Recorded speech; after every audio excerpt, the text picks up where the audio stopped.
무장한 계엄군이 국회를 덮친 지난해 12월 3일 조성현 당시 수도방위 사령부 1경비단장은 국회의원을 끌어내라는 지시를 받았지만 응하지 않았습니다.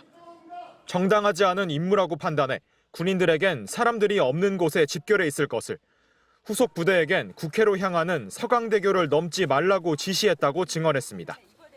제가 아무리 거짓말을 해도 제 부하들은 다 알고 있습니다. 그렇기 때문에 저는 일체 거짓말을 할 수도 없고 해서도 안 된다고 생각합니다. 김문상 당시 수도방위 사령부 작전처장은 국회로 향하는 계엄군 헬기를 막아섰습니다. 세 차례에 걸쳐 긴급 비행 승인을 거부해 계엄군의 국회 진입을 42분간 늦춘 걸로 조사됐습니다. 김형기 1공수여단 대대장도 시민들을 강제 진압하라는 상부의 지시를 거부했습니다. 명령 복종이 절대적 가치로 인정받는 군에서 군인 정신을 지킨 이들의 항명은 국회가 계엄 해제 요구안을 의결하는 토대가 됐습니다. 정부는 위법하고 부당한 명령을 수행하지 않고 군인의 본분을 지켰다며 군인 11명을 헌법적 가치 수호 유공자로 결정했습니다. 개인의 불이익을 감수하고 해병대원 사망사건 수사 외압을 폭로한 박정훈 해병대 수사단장도 보국 훈장 3일장을 받게 됐습니다. 수차례 수사 외압과 부당한 지시를 받았고 저는 단호히 거절하였습니다. 국방부는 작전 상황 일지와 언론 보도를 분석하고 법률 및 학계 전문가 등이 참여하는 위원회에서 포상자를 결정했다고 밝혔습니다. MBC 뉴스 변은재입니다. 종북 반국가 지난해 12월 3일 밤 일거에 척결하고 자유 헌정 질서를 지키기 위해 비상계엄을 선포합니다. 비상계엄 선포 직후 PD수첩 제작진은 여의도 국회의사당으로 향했고 국회 앞 도착 시간이 밤 11시 12분.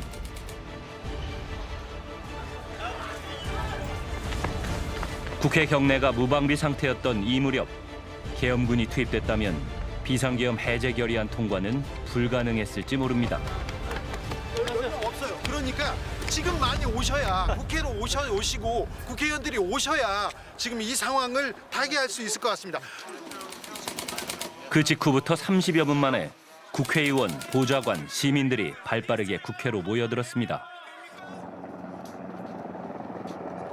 국회 계엄군이 최초로 투입된 시간은 밤 11시 49분경. 특전사 소속 707 특임단을 실은 헬기가 착륙했습니다.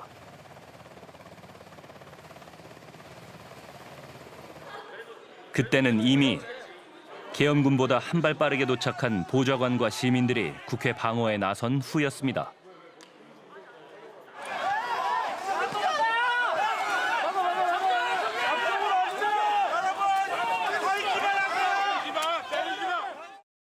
최정예 특수부대인 707 특임단을 가장 먼저 국회에 투입한 데에는 그만한 이유가 있었습니다. 치열하게 고민하며 진짜 실전을 준비하는 현장이었습니다. 저는 이런 특수 임무를 훈련을 또 수행하는 부대원들이라서 명령만 정말 정확하게 내려졌더라면 거기에 제압은 사실 누워서 뭐 떡 먹는 것보다도 어떻게 보면 더 쉬울 수도 있습니다. 국회를 장악하는데 그냥 가면은 장악입니다. 예, 그냥 달려가면 장악이에요. 예. 아니, 군의 힘을 그렇게 쉽게 생각하시면 안 됩니다. 그런데 707 특임단은 밤 11시 전후에 무방비 상태였던 국회의사당에 투입될 수도 있었습니다.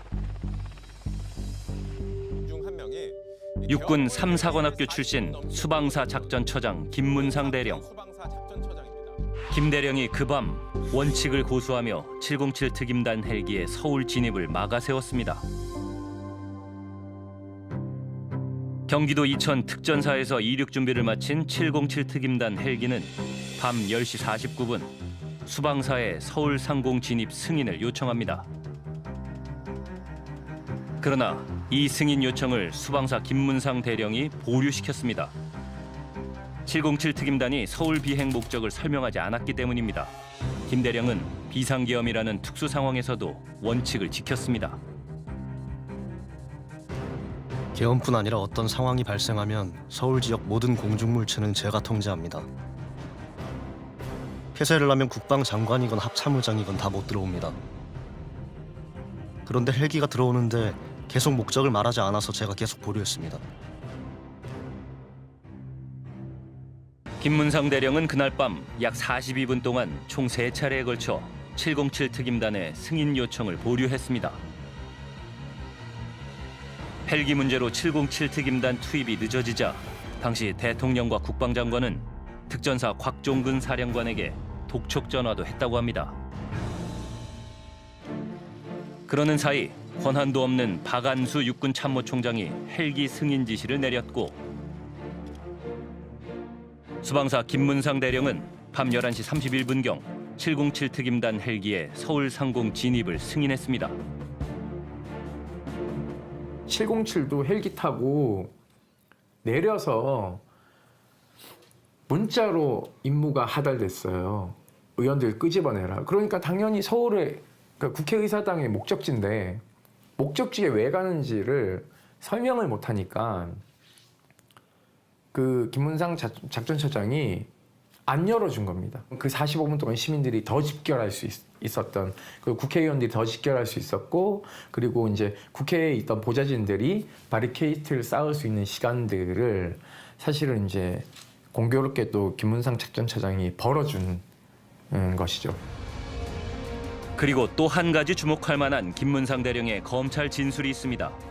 계엄 당일 밤 수방사 지휘부가 장갑차 출동을 지시했다는 겁니다.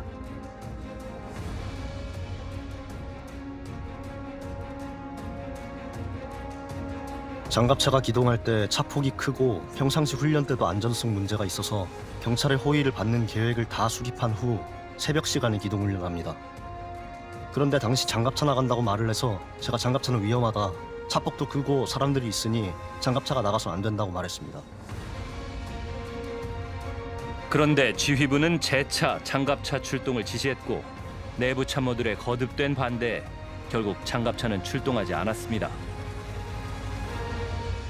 그런 것들을 군인이 그냥 뭐 까라면 까고 내 표현도 있잖아요. 뭐 자판기 누르면 100원짜리 누르면 100원짜리 사이다 탁 나오고 뭐 1000원짜리 누르면 뭐 콜라 탁 나오고 이런 군인이 그런 군인은 아니라는 거죠. 군인도 다 생각을 하고 판단을 하고 해야 된다는 거죠. 그래야지 이게 정당한 명령인지 부당한 명령인지 적법한 명령인지 부적법한 명령인지 판단을 하죠. 맹목적 복종하는 사람이 그걸 어떻게 알아요? 그 로봇이죠. 앞으로 전쟁은 로봇이 대체되기 때문에 그럴수록 인간은 더 생각하고 창의적이고 그런 윤리의식을 가져야 되고 도덕적이어야 되고 이렇게 해야 한다고 봐요.